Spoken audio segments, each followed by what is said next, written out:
Assalamualaikum warahmatullahi wabarakatuh. Salam sejahtera untuk kita semua.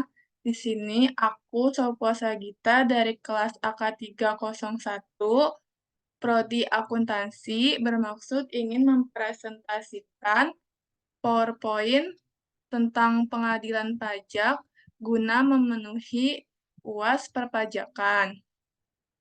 Di sini pun aku sudah share screen dan data aku seperti nama, NIM, kelas sudah tertera di layar. Langsung saja aku ke slide berikutnya. Nah, yang pertama akan aku mulai dari apa itu definisi pengadilan pajak. Pengadilan pajak adalah badan peradilan yang melaksanakan kekuasaan kehakiman bagi wajib pajak atau penanggung pajak yang mencari keadilan terhadap sengketa pajak. Sengketa pajak yang dimaksud adalah sengketa yang timbul di bidang perpajakan antara wajib pajak dan pihak berwenang sebagai akibat dari keluarnya putusan yang diajukan pada saat banding atau gugatan kepada badan pengadilan ini. Susunan pengadilan pajak terdiri dari pimpinan, hakim anggota, sekretaris, dan panitera. Pimpinan pengadilan pajak terdiri dari ketua dan paling banyak 5 orang wakil ketua. Lanjut, apa itu definisi banding? Nah, banding adalah upaya hukum yang dapat dilakukan oleh wajib pajak atau penanggung pajak terhadap suatu keputusan yang dapat diajukan banding berdasarkan peraturan perundang-undangan perpajakan yang berlaku. Nah, banding diajukan dengan surat banding dalam bahasa Indonesia kepada pengadilan pajak. Banding diajukan dalam jangka waktu 3 bulan sejak tanggal diterima keputusan yang dibanding, kecuali diatur lain dalam peraturan undang-undangan perpajakan.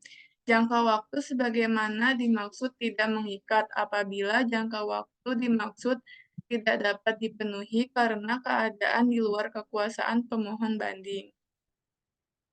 Lanjut, apa itu definisi gugatan? Gugatan adalah upaya hukum yang dapat dilakukan oleh wajib pajak atau penanggung pajak terhadap pelaksanaan penagihan pajak atau terhadap keputusan yang dapat diajukan gugatan berdasarkan peraturan perundang-undangan perpajakan yang berlaku. Gugatan ini diajukan secara tertulis dalam bahasa Indonesia kepada pengadilan pajak. Jangka waktu untuk mengajukan gugatan terhadap penagihan pajak adalah 14 hari sejak tanggal pelaksanaan penagihan tersebut. Jangka waktu untuk mengajukan gugatan terhadap keputusan selain gugatan itu sebagaimana dimaksud nih dalam ayat 2 adalah 30 hari sejak tanggal diterima keputusan yang digugat.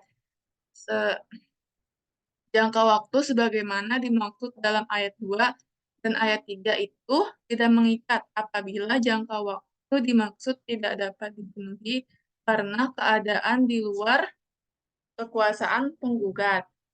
Lanjut, sini ada gugatan dalam pengadilan. Yang pertama, negara melakukan pembayaran pajak terhadap wajib pajak. Yang kedua, wajib pajak menggugat proses pajak yang dialami.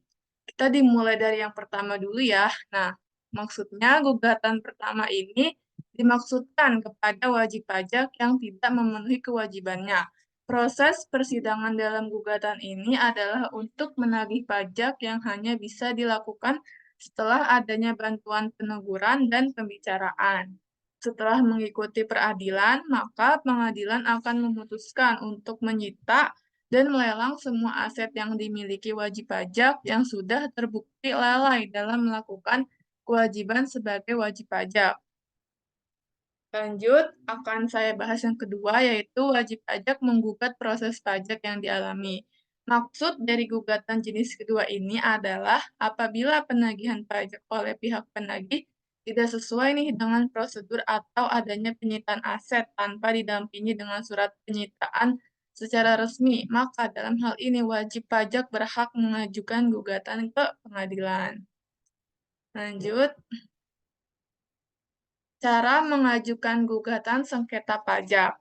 Seorang wajib pajak yang ingin mengajukan gugatan atas adanya sengketa pajak harus memasukkan surat gugatan dalam bahasa Indonesia yang ditujukan ke pengadilan tersebut.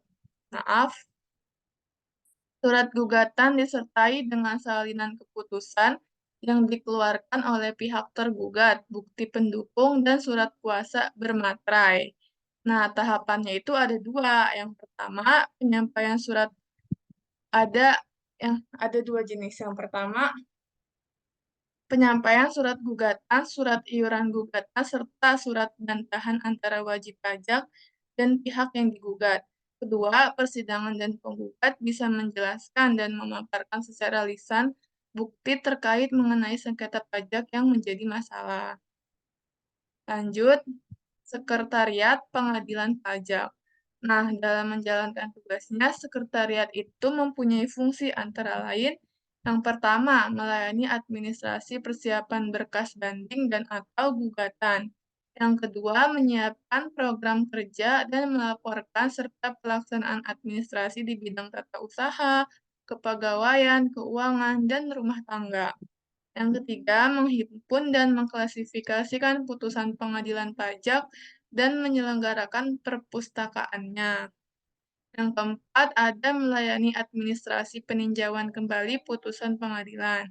Yang kelima, melayani administrasi jurisprudensi dari putusan pengadilan.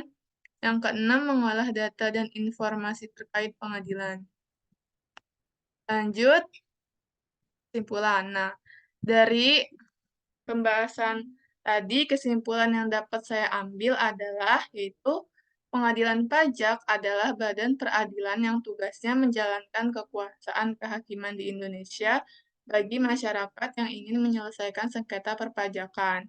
Keberadaan pengadilan pajak ini tidak banyak diketahui oleh masyarakat, padahal lembaga ini telah berdiri di Indonesia sejak tahun 2002. Seperti yang tersirat dalam pengertian pengadilan pajak tersebut, lembaga ini berdiri dengan tujuan memberikan keadilan bagi penanganan pajak di Indonesia. Sudah sekian presentasi dari saya, kurang lebihnya mohon maaf. Wassalamualaikum warahmatullahi wabarakatuh.